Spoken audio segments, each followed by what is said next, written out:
Everybody, welcome to today's live stream. Great to have you here with us. We've got a special guest at the top of the show. Miko Peled is an Israeli-American activist, author, and speaker from a prominent Zionist family with deep ties to Israel's founding, including his grandfather, Abraham Kasnelson, who signed the Israeli Declaration of Independence. He served in Israel's special forces, but later rejected Zionism and became a vocal advocate for Palestinian rights, the BDS movement, and a single democratic state with equal rights for all. He currently serves as director of Palestinian House of Freedom in Washington, D.C. Welcome to the show, Miko Peled. How are you, buddy? Good to be with you. Thank you. Last time I saw you was at a comedy show here in D.C. with Max Blumenthal. Oh, yes. That was a fun time. I love it there. Great to see you again. So tell me your story. So you're an Israeli. You served in the IDF. Your father signed the Israel's Declaration of Independence. So how did you go from being a Zionist in the IDF to being an advocate for Palestinians? Well, it was my grandfather that signed. My father was a general in the Israeli military. So got it. Okay, thank you. Yeah, I come from a very patriotic line of people, a very patriotic Zionist family. And, I wrote this book, The General Son, Journey of an Israeli in Palestine, and that kind of became my nickname, The General Son, in a way. But the way the path that I took was the path of somebody who grows up in this very privileged sphere and suddenly realizes that he lives in this kind of a bubble, in on the privileged side of what is actually an apartheid system. And the journey that I took was a journey from that reality into the space where Palestinians live within Palestine. And eventually I realized, this went on for several years, but eventually I realized that I wasn't born and raised in a country called Palestine. I was born in Israel. I was born and raised in a country called Palestine, which is occupied by a regime that calls itself Israel. So that's kind of the short version of the story, of the journey. So you were able to break out of the bubble. So you're saying that you think most people who live in Israel, who are brought up there, they live in an information bubble? It's not that they live in an information bubble, but the education system, the Zionist education system, which is very similar to the Zionist education system here as well in the United States, and the atmosphere and the discourse within society and the discourse in the media is so inherently racist and supremacist that you don't see the Palestinians. You know what I mean? You know that they're there, you know that they're terrorists, you know that they want to kill us, you know that they're kind of primitive, and you know all the stereotypes that, you know, all the characteristics that are given to the other by people who are basically white supremacists, and that's all they know, and that's all they care to know. And of course, it's you're told that it's very dangerous to go into Palestinian spaces. And so, for example, I was born in Jerusalem, which is, you know, kind of, they call it a mixed city, but the two sides, the Israelis and Palestinians, it's so segregated, completely segregated, that you don't see Palestinians. In those days, Palestinians still did a lot of the construction, they did a lot of the landscaping. Now they bring in people from other countries, but you see them come in and out of the frame, but you don't really meet Palestinians. And this is true throughout all of historic Palestine and all of the so-called mixed cities, like Lid, Haifa, of course, Jerusalem, Jaffa, some of the others. The segregation is absolute. And so that's what Israelis know, and that's all they care to know. And so, can you recall what was it that made you realize this as an IDF soldier, that you were taking part in something like this, and that it was the exact opposite of what you were taught? Well, I mean, I was an IDF soldier over 40 years ago, so that was a very long, you know, very, very long time ago. And well, during my service, it was Israel's first invasion into Lebanon in 1982, which was a wake-up call for a lot of people in my generation. Suddenly, you know, the claim was it was going to be a quick incursion in order to get rid of some terrorists, and before you knew it, Israeli forces were in Beirut, or the outskirts of Beirut, and bombing the city. So it was very clear very quickly that we were being lied to. And then from there, step by step, I mean, I didn't get into really activism and the whole Palestinian issue, although it lived in my family. I didn't really I wasn't really part of it until much later in life, till around the year 2000 to 2001. But it was obvious at that point that this whole mythology around the Israeli army, and again, my father was a general in 1967, so that's like the apex of the mythology. It was clear that there was no morality in that army, that there was no morality within the state or regime, as I like to call it now, because it was all based on lies, and it was all based on the massacre of Palestinians and the displacement of Palestinians. And so when, you know, we hear over and over that the IDF is the most moral army in the world, and you're saying that that's 100% fabrication? Well, let's put it this way. So the so-called state of Israel was established in 1948. And the events between 1947 and 1949 are considered by Israelis to be a big part of their identity. And the events of those years are considered heroic, historic, you know, there aren't enough words to describe how significant they are to the identity of Israelis. Now, what were these events? It was a massive campaign of genocide and ethnic cleansing, at the end of which an apartheid regime was put in place throughout Palestine. So, and then the militias that existed and did most of that work, committed most of these crimes, then became the Israeli army. So that's the starting point. Now, as we look almost 8 decades later, we see a pattern of initiating wars, of assaulting their neighbors, of displacing Palestinians, of massacring Palestinians more and more and more as the years go by. And then we realize, wait, Palestinians never had an army. Palestinians never posed a threat to anyone. They certainly never had a tank or a fighter plane or anything like that. And so you can see there's a pattern of creating instability, creating war, creating suffering, and that's the legacy of the Israeli military, and that's really the legacy of the entire state of Israel. So it was never moral, and it couldn't be moral because its main purpose was to execute the policies of ethnic cleansing and genocide of another people. So, I mean, that's how I didn't really know much about the Israeli history until October 7th, right? And now I know about what you just described, which was, you're describing the Nakba, correct? Yes. Yes. Okay. And they call it, the Zionists call it the War of 1948, right? They call it the War of Independence. Oh, okay. That's what they call it. But even more, yeah. But it wasn't really a war, right? No.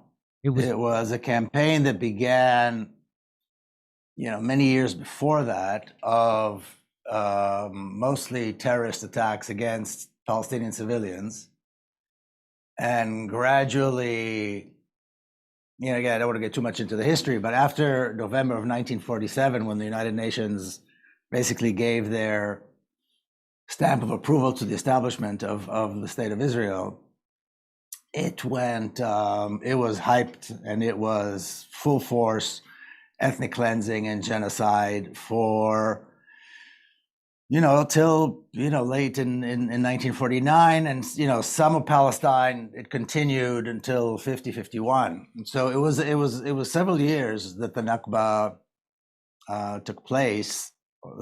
And it was, that's what it was. Now, at some point, other Arab armies tried to intervene and help the Palestinians, but they were in no shape to, and they were not really a match for the Zionist forces. But yeah, it's not a war. It was calling it a war is absolutely disingenuous. This was a campaign of ethnic cleansing, of conquest, and of genocide, without any question. And so, what you actually came to the United States as a young man, correct? And you were shocked to hear the casual racism from your fellow Jewish people that you were hanging out with in the United States. Is that correct? Do I have that right? I was well. The first thing I felt was a real disconnect with the kind of mainstream American Jews. Eventually, I found my, friends who were progressive and so forth, but. Yes, and then in speaking, especially after there would be some kind of an event, after something came up in the news where Israelis were hurt, then the racism, the Islamophobia was, and people thought they could speak freely around me because they assumed that I agree with them. And so I had to make a few corrections in some of the things that they said, and stand up and said, "Excuse me, this is not this kind of talk is unacceptable, and it's basically not true. Besides being racist, but Zionism is inherently white supremacy. So now looking back, if we see it in that frame, then it's really not surprising." Yeah, and so these were American Jews you're speaking of right now that had these. Yes. And did that shock you that American Jews felt that way, or did you expect it? Did it shock me? It did surprise me. I mean, everybody knows that the Jewish Zionist community in America supports Israel, and they are very loyal to the idea of Zionism, to the Zionist ideology. And so, but it is when you hear it, it's shocking, it's surprising. Even if you expect it, even if you know it's there, once you actually hear the rhetoric, it is very disturbing. I mean, even today, when you hear some of the Zionists here in America speaking, particularly Jewish ones, it's very disturbing. So are you seen as a traitor then? Do most of the Jews you grew up with and the ones you knew in the United States, do they see you as a traitor? I don't know. We'd have to ask them. I mean, a traitor, self-hating Jew. I mean, all those kinds of, those terminology that was created by the Zionists. I suppose they might see me that way. Yes. I mean, it's really a question of, are you loyal to a tribe or are you loyal to values? You know what I mean? And in my case, I decided to be loyal to values rather than, it's not even a tribe. Israeli society is really a new creation.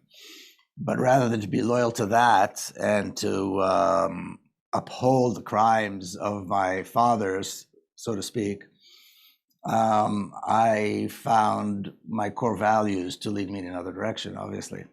Can you speak to that? What kind of society Israel is? It's not. Is it made up of people who have a right to that land, or is it made up of people who have no cultural connection to that land and come from Eastern Europe and other parts of the world? Can you speak to that? Yes, sure. So, I mean, Israeli society, I often compare it to white South Africans. They exist now. They're the result of settler colonialism and racism and some horrible crimes that were committed against the Palestinian people. And so they had no right to the land. I mean, the whole thing, you can trace it back really to this, what's known as the Balfour Declaration, where a British foreign minister who was a white supremacist promised a Jewish millionaire who was also a white supremacist a land that belongs to people who are not white, people who are not European. And from there, that's really when the whole thing got it, received its main impetus. And no, there is no connection. Somehow the assumption that all Jews today are descendants from the ancient Hebrews is ridiculous. And I don't think there's a Jew alive anywhere that can trace their roots back to Palestine, except for the communities that were there. There were small communities of Jewish people in Palestine. They were Palestinian Jews, but not Israeli society has very little connection to any of those. So no, there is no historic, so what the Zionists did very early on, in order to create the mythology, they said, well, Jewish people are a nation. According to Jewish law, to Jewish scripture, the Jewish people are only united as a people by their faith. And this is something that rabbis have written and said for over 1,000 years. What the Zionists said, no, this is nonsense. We are all the same nation. And our history book is the Old Testament. Forget God and all that, because they were all secular. They didn't want anything to do with religion, but they said all this God and religious stuff is nonsense. This is our history book.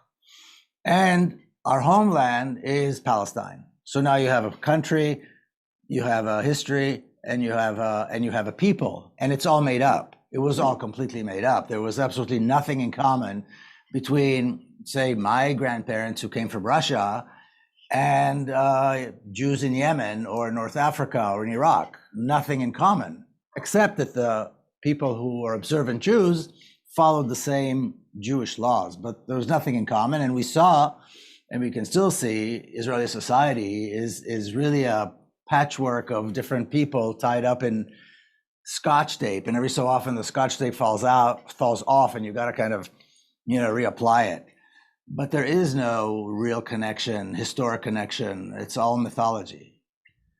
So when they say, "Oh, this land was promised to us 2,000 years ago," that they're twisting. You said they're twisting the Bible, or they're not.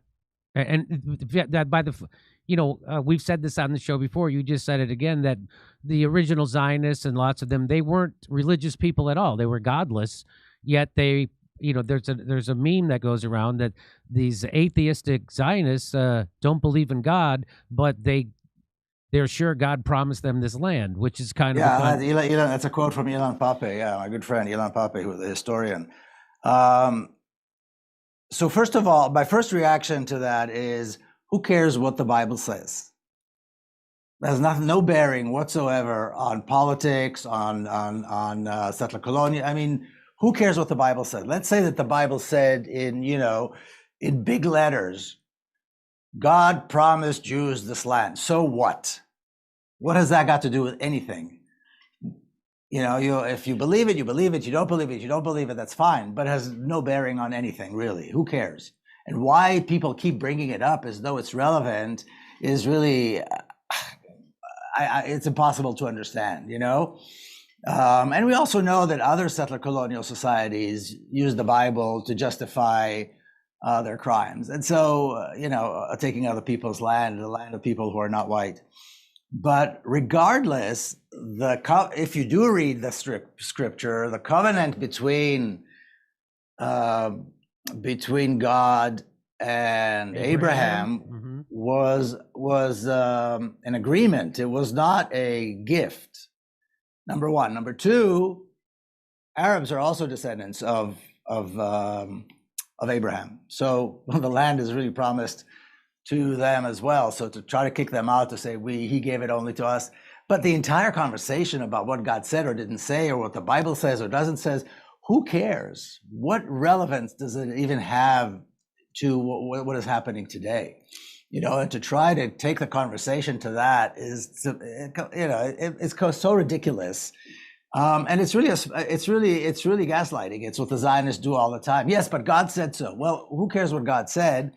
If there is a God, that's a whole other conversation. Right now, over the last 100 years, there's been a reign of terror under which the Palestinians have had to live and endure, and an apartheid regime, which is a crime against humanity, and ethnic cleansing, which is a crime against humanity, and genocide, which of course is a crime against humanity. So we have this regime committing all these crimes, and people are talking about whether or not God promised somebody some land. I mean, it's really crazy that people even have this conversation as though it has any relevance.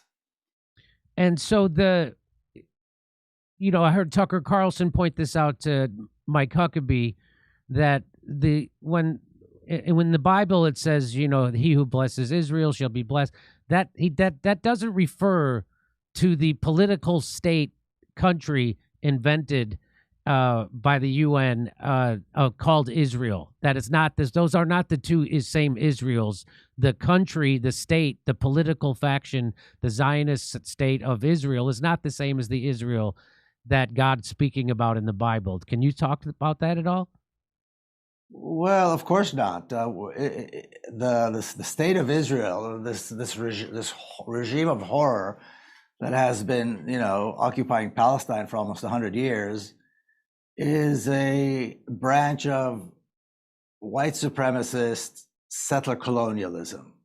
That's what it is. What a God may or may not have said to somebody in a Bible, a million years ago or whatever, I don't know what relevance that has to today, except that Christian Zionists throughout the 19th century, and then Jewish Zionists, or particularly the Jewish Zionists, knew that was something that would get the Christian Zionist support. And so even though the Jewish Zionists hated religion, didn't want anything to do with Judaism, in fact, one of the famous statements of one of the founders, one of the first leaders of Zionism, was that a Zionist is the opposite of a Jew, because a Jew is weak and miserable and ugly, and a Zionist is proud and strong and good looking. I mean, these are quotes. And so, but they knew that the Christian Zionists, if they wanted their support, then this idea of God promising the land and all that nonsense is somehow is a good point to keep pushing. And they have been, and they're still doing it. They're still talking about this. And my point is, over and over again, number one, it's ridiculous to assume or to state that the Israelis today, or the Jews around the world today, are somehow descendants of the ancient Hebrews. The Jews as a religion, Judaism wasn't really formed until until Jews were in exile. After, you know what I mean? It was all created, most of it was created in exile. The Talmud and so forth, the very laws by which define Jews and define Judaism as a faith, were all created much, later by Jews who lived in different places, in Baghdad, and some were in Jerusalem, some were, of course, in Europe, and so on. And if you look at me, or look at Israelis, who are also, I mean, do we look like we come from the Middle East? I mean, it's completely ridiculous. And again, who cares what the Bible says or doesn't say? Why does it matter? And why in the world does that give anybody legitimacy to do what Israel does? I mean, I agree with you. So you talk about, can you just tell me a little bit about, it's kind of shocking for me when I would get insights into the mentality of the people living in Israel, the Israelis, the Zionists, how they would set up lawn chairs and watch like almost a sporting event, watch them carpet bomb the Palestinians in Gaza. What is the mentality? They don't see the Palestinians as humans. They almost see them as, target practice for fun. What can you speak to the mentality? It's a racist society. It's a society that's inherently racist. I mean, look, the polls over the last, since October 7, and Israeli public opinion is almost 100% behind the genocide of people who live in the Gaza concentration camp. It's almost 100% support. And when there's some dissent, it's usually because the killing is not enough. And so that's the discourse in that society. That's been the discourse in that society from the beginning. And like I said, it's a society that was born out of a terrible crime, which is the Nakba. It's a society that's not only executed that, I mean, my parents' generation executed it, but their parents who immigrated to Palestine, who came to colonize Palestine, they put together this ideology, this racist, genocidal ideology that somehow Jewish people have the right to come to Palestine and then create this apartheid regime and completely wipe out the Palestinians. And so as we look at massacres in the 50s and 60s and 70s and on and on and on, there's always some, it's always treated like it was, well, what are you going to do? I mean, you got to do what you got to do kind of thing, It's really a gangster mentality. But this is the society. This is the society, and it's been like that from the very beginning. Any dissent beyond a certain point is unacceptable. Anybody who talks, I'll give you an example. My father retired from the military after 1967, so 1968. But while still in uniform, immediately after the 1967 Israeli assault against its neighbor, they call it the 6-Day War, but really, it was an unprovoked, unnecessary assault.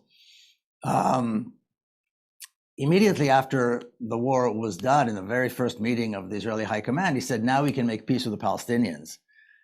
Because, like it or not, there's another nation here. We can give them the West Bank and the Gaza Strip, and they can have their own state, and we can move on. And from that point on, he became an outcast. And even when he would come, and then for years, he was one of the big promoters of the idea of the two-state solution based on that. And he would come to the United States very often and speak. When he came as a general, he was, adored and welcomed and so forth. When he retired and he became somebody who wants to promote this idea of a two-state solution and peace and recognition of Palestinian rights, he could not get a meeting with a staffer if he came to Washington. I mean, nobody wanted to speak to him. And his point was, America needs to stop sending money and weapons to Israel. It does nothing good. A nation that wants peace does not buy so many weapons. And stop giving them weapons, stop giving them money. He said this basically until the day he died in 1995. And so that's where this insanity comes from. A man who was a Zionist till his dying day and a general and fought in all these famous wars and was part of the Israeli military establishment for a long time, immediately became an outcast for daring to suggest that Palestinians have any rights and that a small portion of historic Palestine be provided for the Palestinian to, as an expression of their right to self-determination. And he became, like I said, an outcast. So he already crossed the line just by saying that. That's kind of what kind of dissent is not permitted in the discourse within Israeli society. So when you say he became an outcast, I mean, what happens to people what is the social price paid by Israelis and other Jews who abandon the Zionist cause like that? Well, again, he didn't abandon the Zionist cause. He just thought that there needs to be some compromise on the land. I mentioned this in the book. Like my mother would say, suddenly, their friends stopped inviting them. Their friends would have gatherings. They had all these friends, for many, many years. And many of them were also former military people. And he was considered almost a traitor, and his views were not heard, and he would not be, he was known to be somebody who needs to be excluded from whatever, whether it's social or political or anything like that. I mean, he still wrote, and he still, he was okay, but he was considered completely a persona non grata, completely, and even here in the United States. Really? Okay. So now, so your father advocated for a two-state solution, giving the Palestinians the Gaza and the West Bank, but you don't support that. Do you? Do you support the two-state solution, and what is the solution? No. I mean, the issue is not whether I support or not support. The issue is, number one, how the hell is it going to work? There's no West Bank. It's been completely integrated, except for ghettos within which Palestinians live in what used to be the West Bank, in that area that is, marked on the map. Palestinians live in ghettos, almost 4 million Palestinians. But other than those ghettos, everything else is full of cities and towns and universities and shopping malls for Jews only. So Israel built immediately after it took the West Bank in 1967. It built massively for Israeli Jews only. And we're not talking about villages or farms. We're talking about massively building cities, billions of dollars invested. So how's it going to work? I mean, what are you going to, there's no West Bank. There's really no way to divvy up the country. And the two Israelis and Palestinians live very close to each other geographically, even though they're completely segregated, very effectively segregated. There's no way to splice up the country. That's number one. Number two, let's say we talk about a two-state solution today.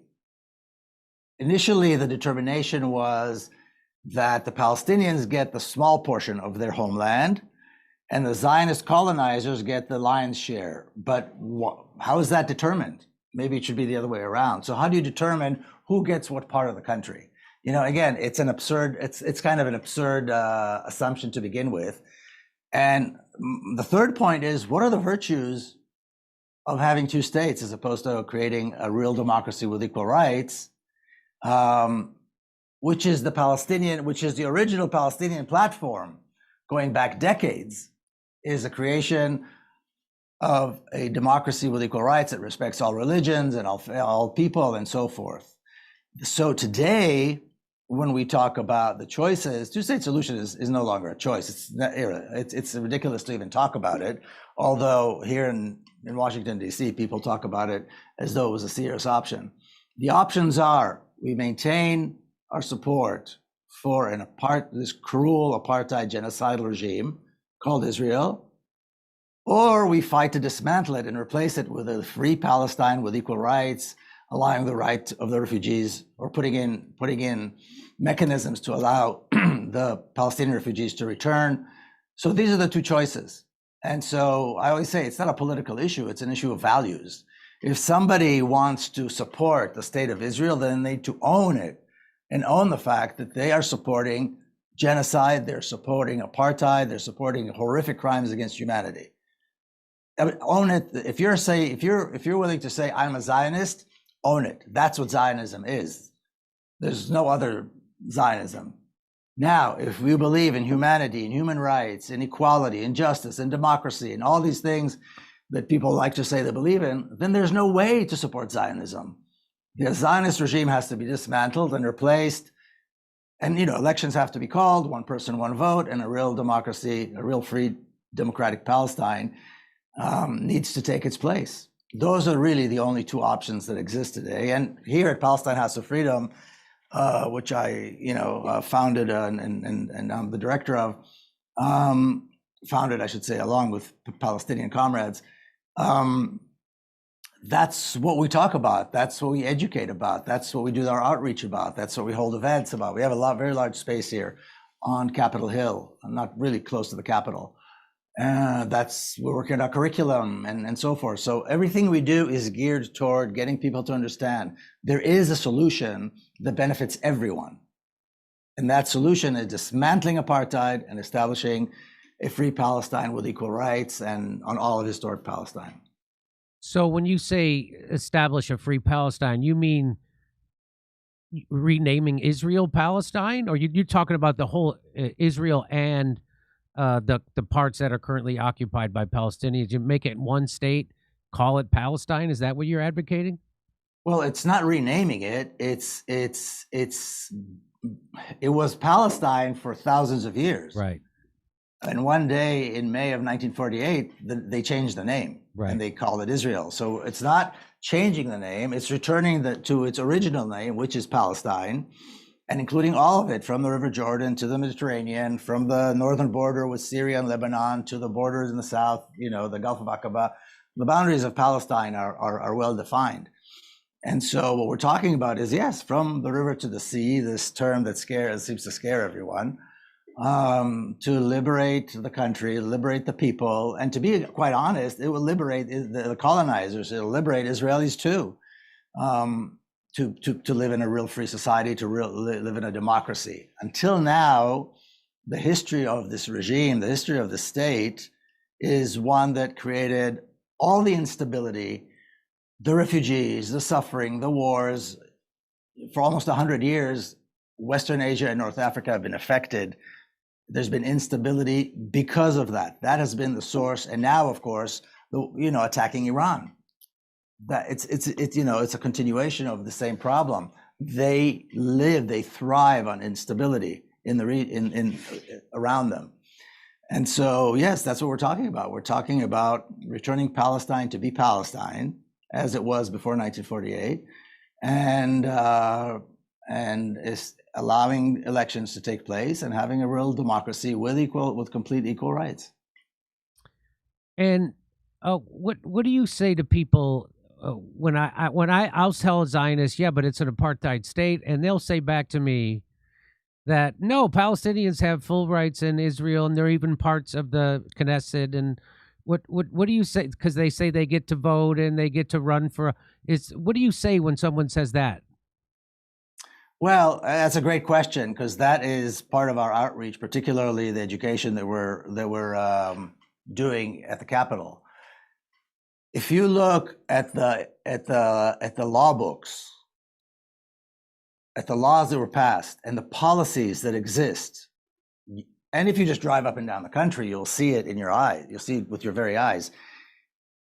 The discrimination, the segregation, the anti-Palestinian policies, the different bureaus that exist in order to govern the Palestinians who are citizens of Israel, I'm not talking about the West Bank or Gaza, is such a complicated, complex web of bureaucracy. So if I go back, I can go back, I'm a citizen, I can live there, I can do whatever I like. Okay, I was born and raised in Jerusalem. A Jerusalemite Palestinian can't go back if he leaves or if he has a second passport. Palestinian Jerusalemites who can trace, many of whom can trace their ancestry going back 800 years in the city itself, are residents. They're not citizens. Palestinians who live in the Galilee, northern Palestine, are governed by, and it's a majority Palestinian actually in the Galilee, and there's a very strong push called Judaizing the Galilee. They are governed by special ministry, which is they call it development of the Galilee. Development means taking land from Palestinians.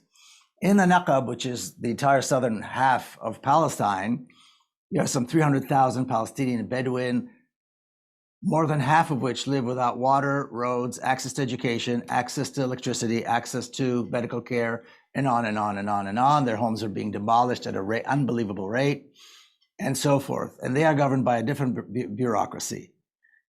Israeli Jews in settlements in the southern Naqab, it's a desert, but it's a very fertile desert, enjoy one of the highest living standards within Israelis because it's such a fertile land there. And you've got farms, and you've got ranches, and you've got kibbutzim, and you've got all kinds, you've got cities and so on.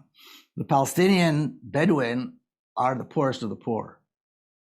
To claim that somehow Palestinians have equal rights, I remember people used to say this about apartheid South Africa, that actually the black people are doing quite well, and they have a member of parliament, and they have a judge, and and somehow the claim that because some people within the oppressed society have been fortunate enough or have collaborated enough in order to be allowed some privilege, it doesn't mean that the racism doesn't exist.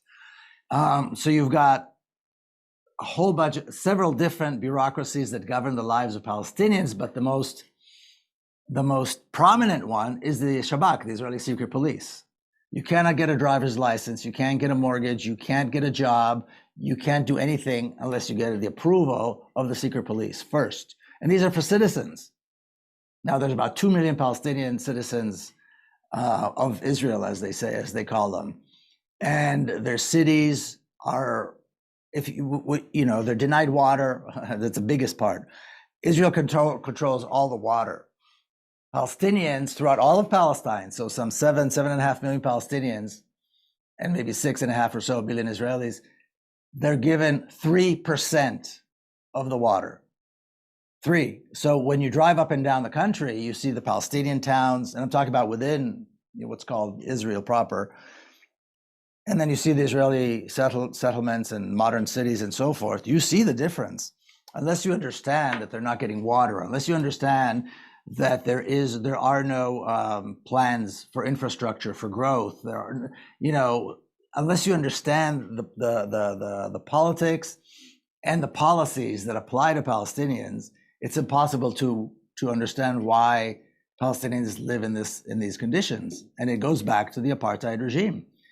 It is an absolute apartheid regime. There is no equality for Palestinians anywhere throughout Palestine. It's an absolute lie.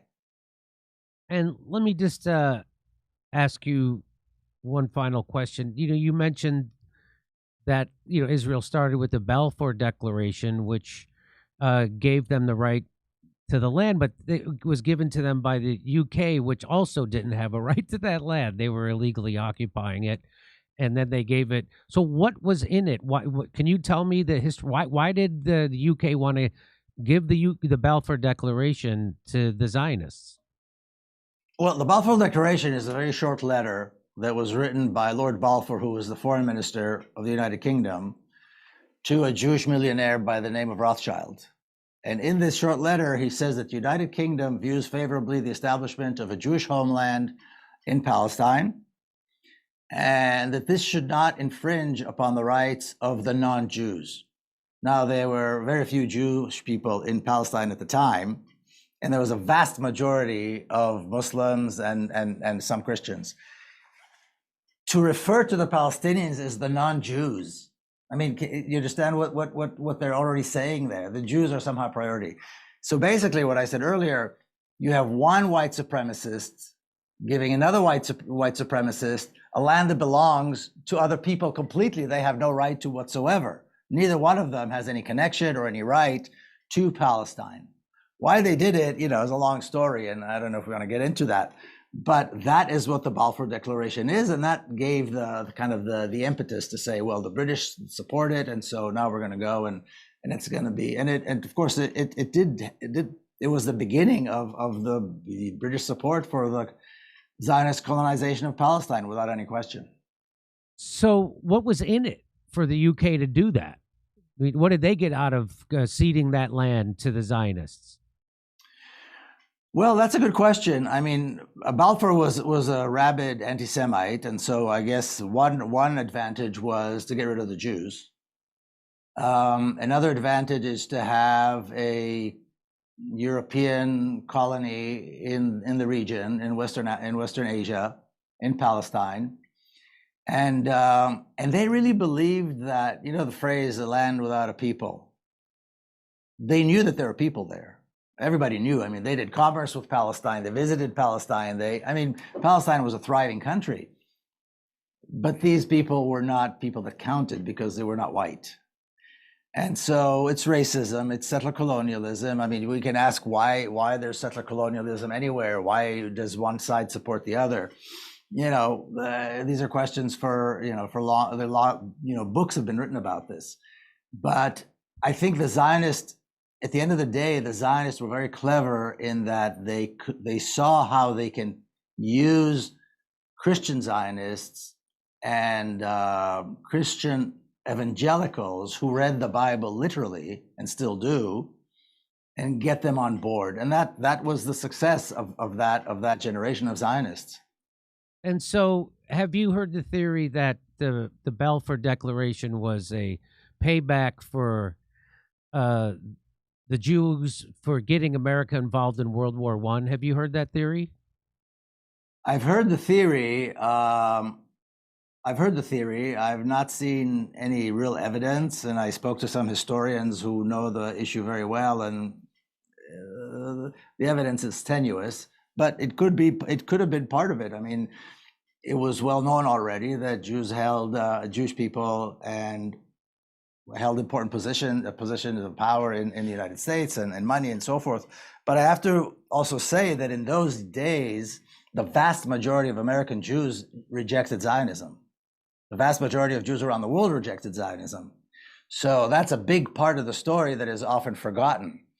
The Reform movement, which is the largest kind of Jewish movement, Jewish organization, they were inherently deeply anti-Zionist. The ultra-Orthodox Jews were inherently deeply anti-Zionist. So to connect the two makes no sense if you understand where Jews initially stood on the issue of Palestine, on the issue of Zionism. So that was quite a magic trick then for the Zionists to pull that off, to get, whereas most of the Jews were against Zionism, it seems like, and now most of the Jews are for Zionism. Is that a correct statement? And how did they pull that off?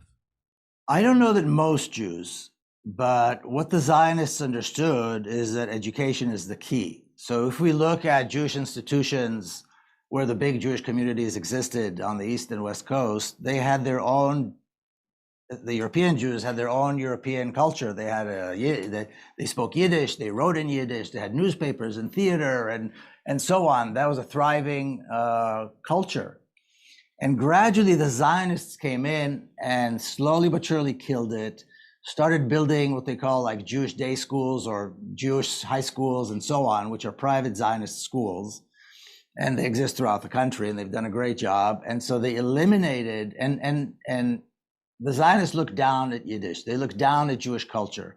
They looked down at anything that reminded them of Jews. And so they very successfully replaced that culture with Zionism, to the point where really Zionism is the religion of the Zionist Jews. And so I wouldn't say that most Jews are Zionists. I would say the large communities with the big bullhorns are Zionists, and even that now is breaking up. I mean, we're at a point now where there's some serious fractures within those communities. But then you have many Jews who are completely, don't really care one way or the other, and then you've got large Jewish communities everywhere around the world that are very deeply anti-Zionist, and that part. And those communities are growing very rapidly, and particularly after October 7. And so it was a magic trick, but the Zionists were zealots. They believed in the cause. And regardless of what differences they may have had among them, and they had many politically, some were socialists, some were religious, some were right-wing, some were this. But when it came to the issue of the state, and I remember this as a kid, in the family gathering, the state was everything. They line up and they plan ahead. And we can see as the movement or the constituency that supports the liberation of Palestine, we're always 100 years back, 100 years behind. Now we're closing in a little bit, but they are so far behind. They foresaw, for example, that Zionism is going to be equated with racism. So they created a new definition of anti-Semitism that includes if you reject Zionism. Who the hell are they to define anti-Semitism anyway? But now, across this country and across the West in general, that new definition has taken hold, And that is brought up as the definition of anti-Semitism. So if you reject Zionism, you're an anti-Semite, which is complete nonsense, complete nonsense. Because if you look at Jewish scripture, Zionism is inherently a violation of Jewish law. But so that's the impression that people have, that most Jews are Zionists. But I don't believe that, not for 1 minute. So what do you say? Like, I have Jewish friends who say that I'm a Zionist, but I don't support the Greater Israel Project, and I believe in equal rights for Palestinians. And what I say back to those people is then you're not a Zionist. How would you agree with that? And how do you define Zionism? Well, Zionism defined itself. It's people who believe that all Jews around the world have a right to Palestine at the expense of Palestinians. I mean, it's very simple. That's what Zionism is. And if anybody has any doubt what Zionism is, we have a 100-year history of Zionism in Palestine. We see what the Zionists have done in Palestine. So we don't have to, sit here with theories and philosophies. There is proof on the ground. There's a 100-year almost history of Zionism in Palestine. And what have we seen?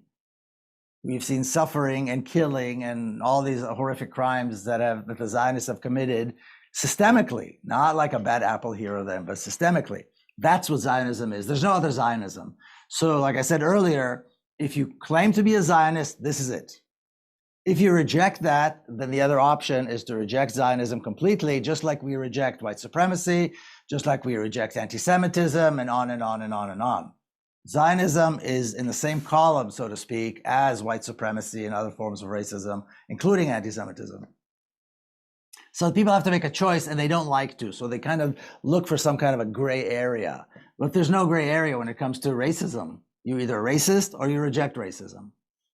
And is that your message to American Jews? What or do you have one for American Jews? Well, I think American Jews should look back at their roots and find out just how strongly Jews rejected Zionism in the beginning, and go back to that. It was based on values.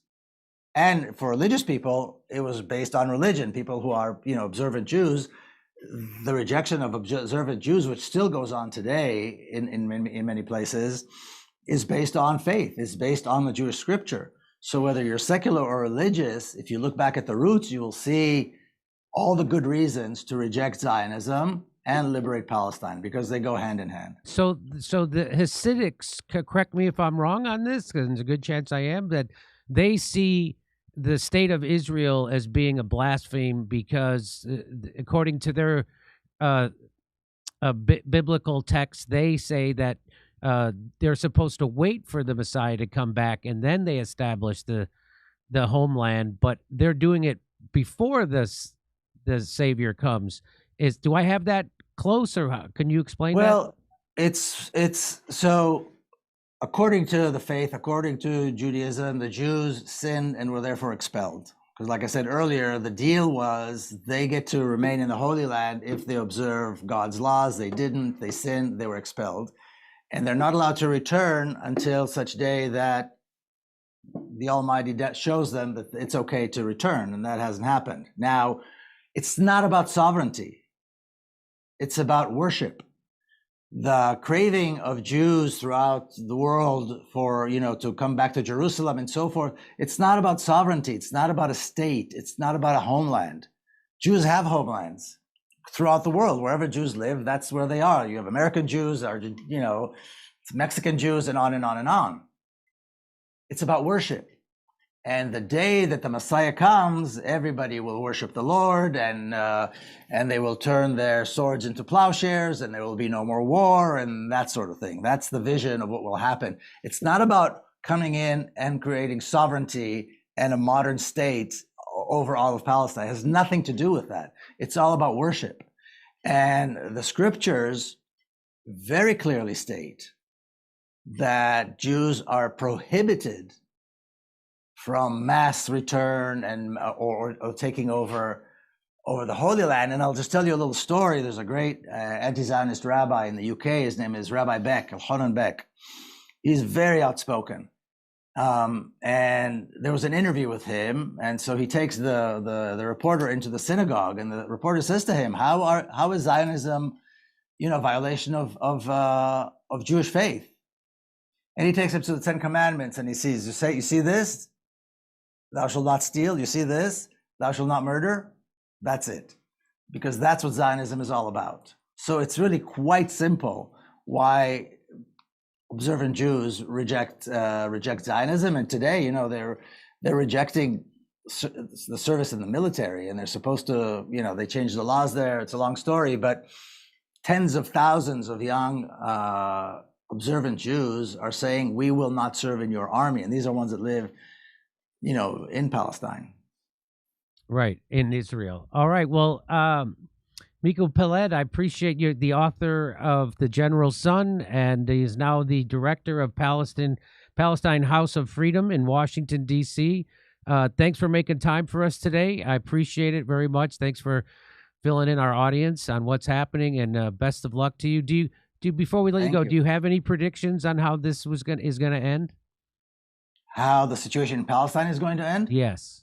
Well, it's going to end when the apartheid regime is already crumbling. Now, with this reckless attack on Iran, they're paying a very heavy price, and I think it's going to collapse and be replaced by free, liberated Palestine. I think the model of South Africa is what we're going to see more or less in Palestine. Really? Yes. Okay, and what about the nuclear weapons, though, that Israel has, right? So I'm told they have the thing called the Samson option, and if they feel an existential threat to their Jewish supremacist state, that they will do the Samson option in nuclear world. What do you know anything about that? Well, South Africa had nuclear weapons too, and on top of that, they had uranium and gold, and they controlled all of Southern Africa. So they were a lot bigger and stronger and wealthier than the state of Israel. But I think at the end of the day, when the realization comes that this is it, they'll see that the sky hasn't fallen, and they will live in a free democracy for the first time ever, and they'll perhaps have a Palestinian prime minister, and the sky is not going to fall. I think by and large, people will opt for life rather than death and destruction. Wow, fingers crossed. I hope so. I really do. I hope you're right about that. Miko Peled, thank you again very much, and welcome back anytime. Thank you so much. It's been a pleasure. Great to talk to you. Over to Steph. All right, we're going to go to a quick ad. We'll be right back. Bye. Hey, you may have seen the conversations happening online lately. Censorship is back. It's happening everywhere. Platforms are controlling narratives and pushing the stuff they want us to see. We need to fight back. Rumble is the only company that has stood the test of time and deserves our support. On one side, Rumble is challenging the big tech censorship, but now on the other side, they have introduced something that will give us protection from the big banks shutting us off. Banks can cancel our accounts and freeze our cards. That's why they've launched Rumble Wallet, a wallet that no one can cancel and wallet that supporters can use to instantly tip creators like myself without any middleman taking a cut. With Rumble Wallet, you control your money. Not a bank, not a government, not a tech company, not even Rumble can touch it. It's yours, only yours to protect your future and family. You can buy and save digital assets like Bitcoin, Tether, gold, and now the new USAT, Tether's U.S. regulated stablecoin in one place. Tether Gold is real gold on the blockchain with ownership of physical gold bars. USAT keeps your money steady against inflation. No banks needed. It's not only a wallet to buy and save, but it will also allow you to support your favorite creators by easily tipping them with a click of a button. There will be no fees when you tip my channel or others, and we actually receive the tip instantly, unlike other platforms where we have to wait for payouts. Support my show and other creators by clicking the tip button on my Rumble channel. It's wallet.rumble.com. Download Rumble Wallet today, open an account, and step away from the big banks for good. Wallet.rumble.com or search Rumble Wallet in the app stores.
Okay, we're live. Yeah, I'm incognito today. It was weird, but Misha punched me, and my eye is swollen. And she just giggles about it. She thinks it's so funny she punched me, and I have a swollen eye. So I'm not even talking to her today. Not even talking to her. All right. I'm furious. It just keeps giggling like it's so funny she punched me. I don't even want to show you what this looks like. All right. This is from P. Walker. Tulsi was replaced by a neocon pod person. That's a hurt. Tulsi is a big hurt. A big hurt. And you know what? I'm probably alone when I say this, and you're probably all going to like get really mad at me. But I'm really hoping that something flips and she comes out on top. Like she's just playing the long game. Yeah. Okay. That's the game. I'm not thinking about that game. It doesn't make sense. None of it. You can see there's already strife here in the studio. I think one thing, he thinks another. This is painful. All right. Shabbat shalom. Daddy's home. Put the phone. Okay, go back to Jimmy. You want me to get a priest in here to pray over us? I fucking sleep in our daughter's room. Goddamn right. Where's your ring? What? Oh. Where's your ring? Yo, you saw exactly. I just saw some clip of Candace Owens because Matt Walsh said something about that. Whoever that lady was that killed her husband and wrote a children's book about grief afterwards and got caught. She had all the same moves as Erica Kirk after she did that. It's all the same. Candace Owens smacked him for because he was like, they should take that chick out and shoot him. Like, well, didn't Erica Kirk kind of do all them things you point out? So, Kurt, you sent me this video. I want to play. Do you want me to play this? Yeah. So what? I think he put it the best. So who is this guy? I don't know, some billionaire's kid. He says up front, I've never heard of him. It just popped up in my feed. But all right, let's tell me if he sounds wrong to you. Let's play this and see how it goes. So about a year ago, I was brutally canceled off the internet for having a billionaire father as well as political connections. But tonight, I'm going to use that privilege to expose what really happened with Erica Kirk. Because once you understand how these elite circles actually operate, the entire mystery around her becomes incredibly obvious. So take a seat, grab a bag of popcorn, because I might get deleted for posting this. First of all, his skin looks fantastic. I mean, what is he doing? He looks fantastic. In order to fully understand what happened with this crazy bitch, you need to understand the fundamentals of politics themselves. So politics operate very much like a social club with a social hierarchy. So at the very top, there are the billionaires who write 9-figure checks to the puppet class, also known as politicians, who in return give the billionaire class undying loyalty on the issues that matter to them most.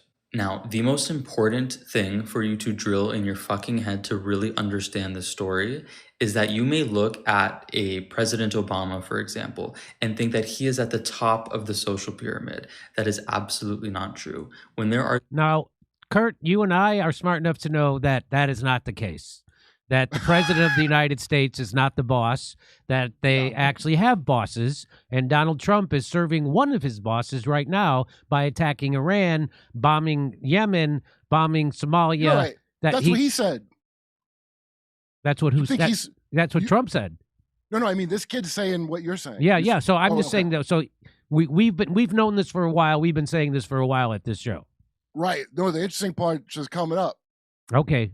These private dinner meetings with billionaires and with past presidents or potential future presidents or even a current president, they're at the very bottom of the fucking barrel. If you were to compare it to a social hierarchy in a high school, for example, the billionaire is the superintendent of the entire school board.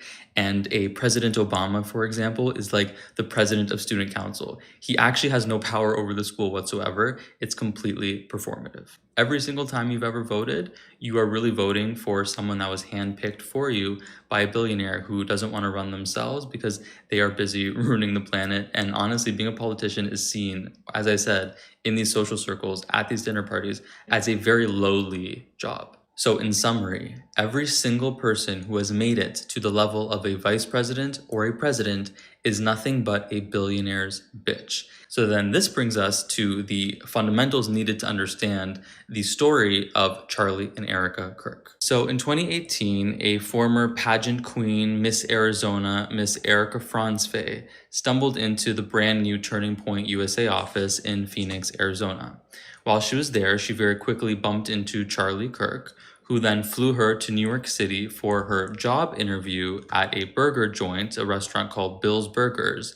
At which point during the job interview, Charlie Kirk said, "Forget the interview, forget the job. I actually think I'm going to date you," because that's super professional, but that's what happened. Erica completely jumped at the chance to date Charlie because he was already anointed by the billionaire class that funded and controlled Turning Point USA as the person that was going to be the next president of the United States.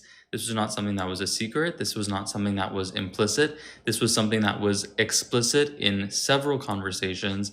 Everybody knew that Charlie Kirk one day would run to be president, and it was a running comment, a running joke that Erica Kirk would one day be the first lady. This was her life goal, and this was the plan, and the only reason in 2021 she married Charlie Kirk. She did not marry Charlie, she married the trajectory of the presidency and proximity to power, which is what she always wanted.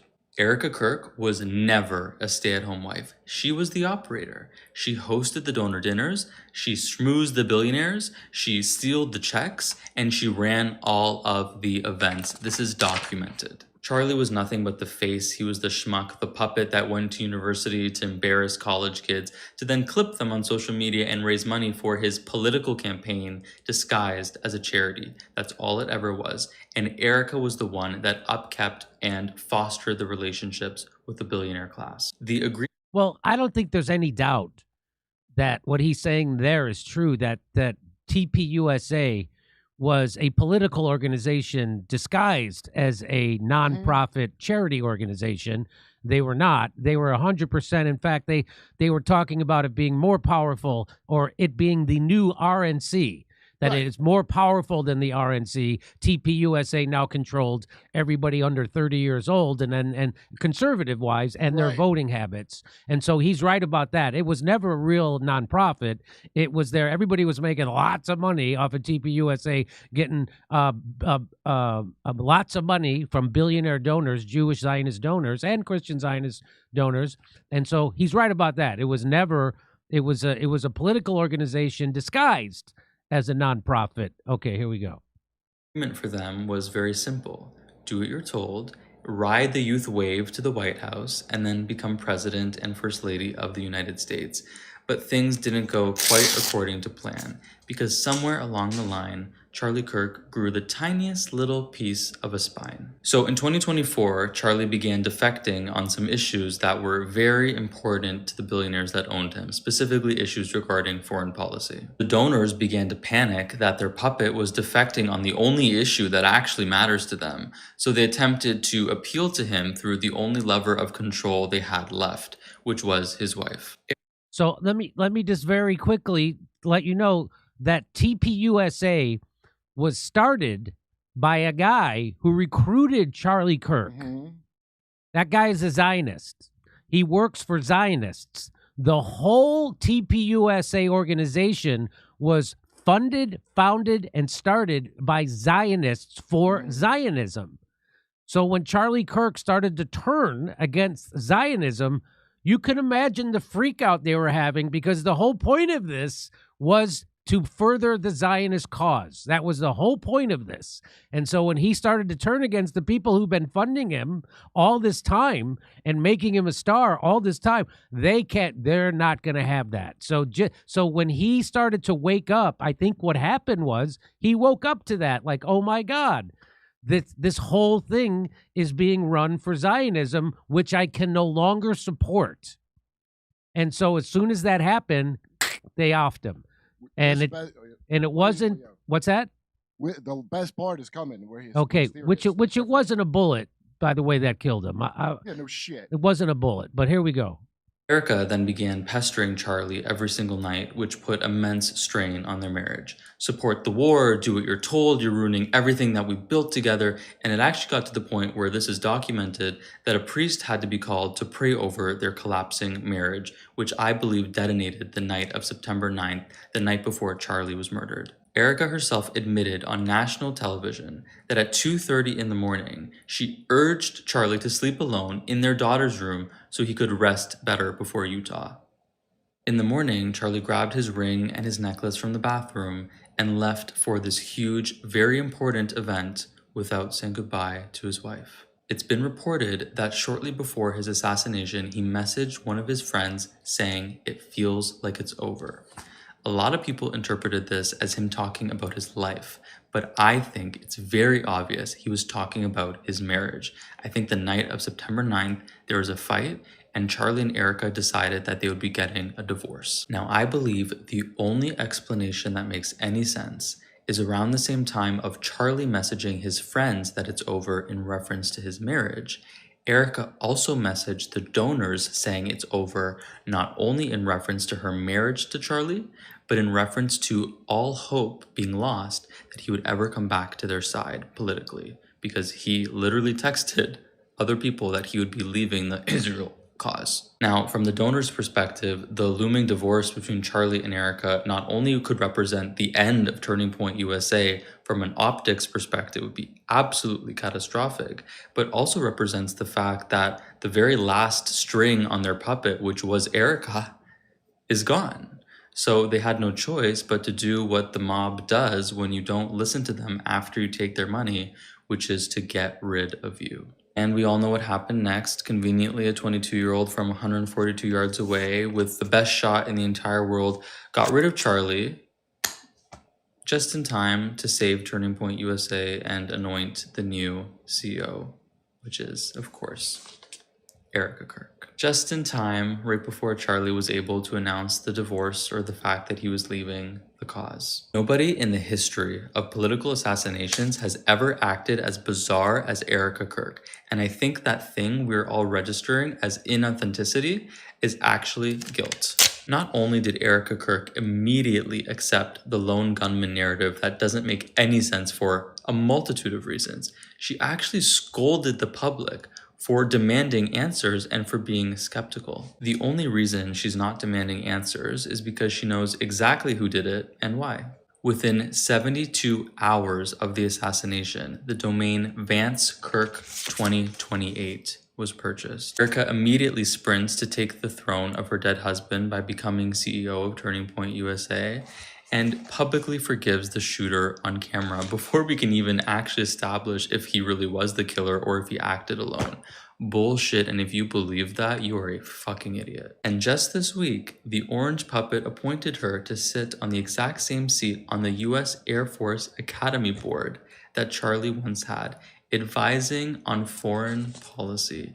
The very foreign policy that created the emotional turbulence in her marriage with Charlie, leading to a divorce, and also the same foreign policy that ultimately got him killed. 2028 is already written. You can expect to see her name on the VP shortlist. There is a reason they are marketing her as the widow that overcame tragedy, and Erica is finally getting what she married for all along.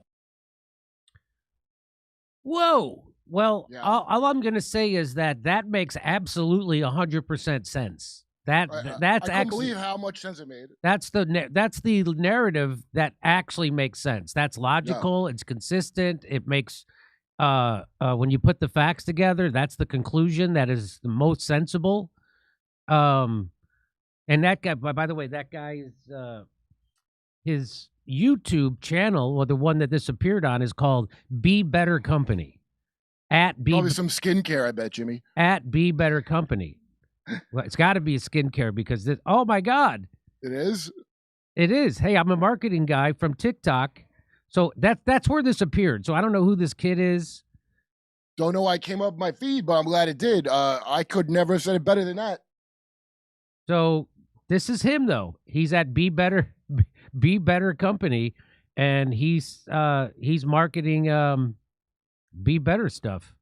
I don't know, skin. It's got to be a skin thing, right? Yeah, that's him. That's his website. Anyway, that's his YouTube handle. Anyway, there you go.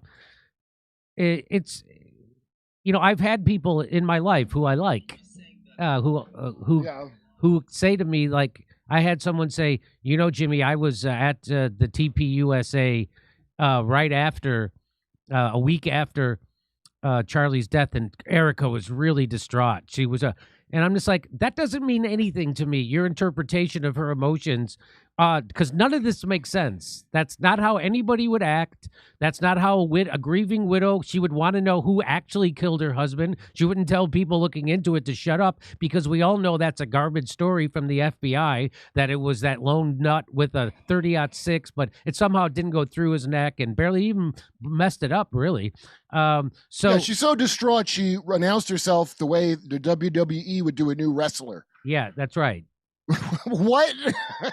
That's right.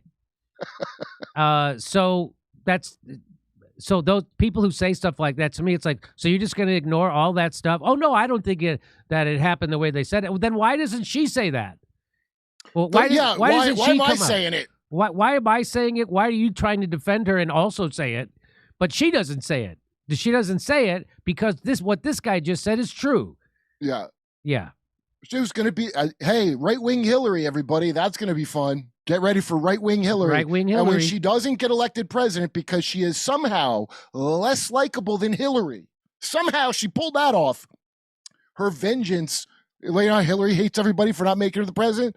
Imagine this bitch in the future. It's going to be crazy. So I don't really feel comfortable calling anybody a right-winger in a pejorative. What I will do is say, get ready Clinton. Get ready for neocon Hillary Clinton, because Hillary Clinton's a neocon, and now we're going to get the Republican version of Hillary Clinton, which is Erica Kirk.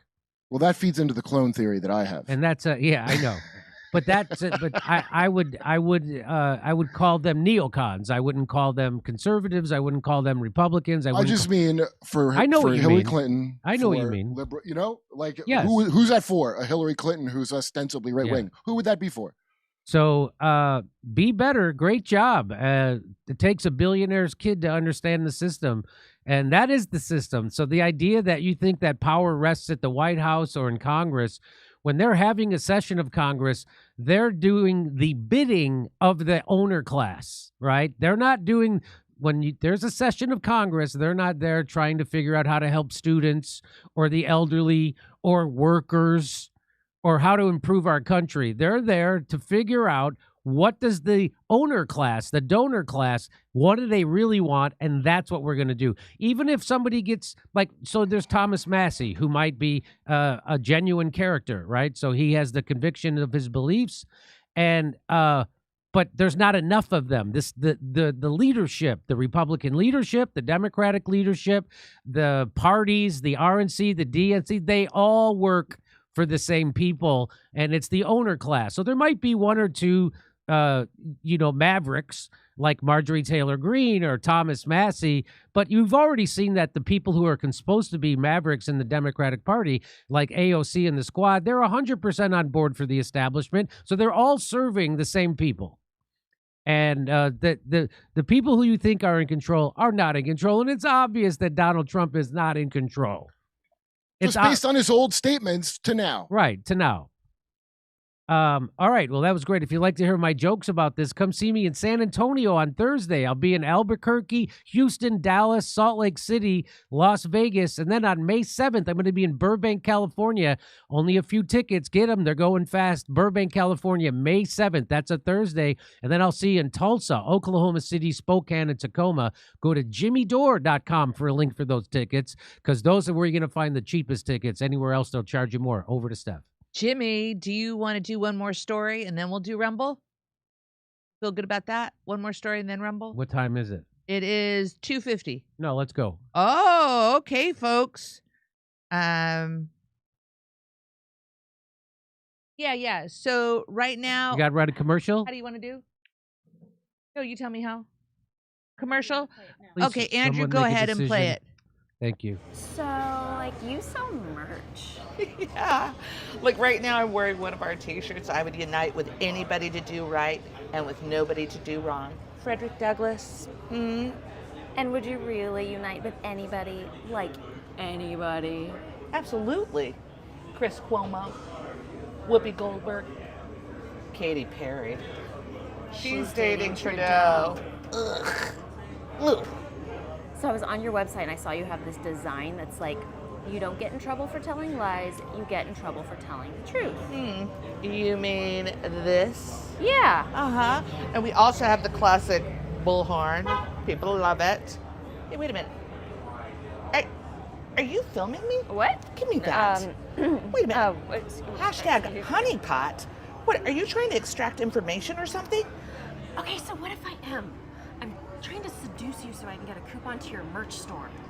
You don't need a coupon, stupid. We're having a flash sale for the next 48 hours.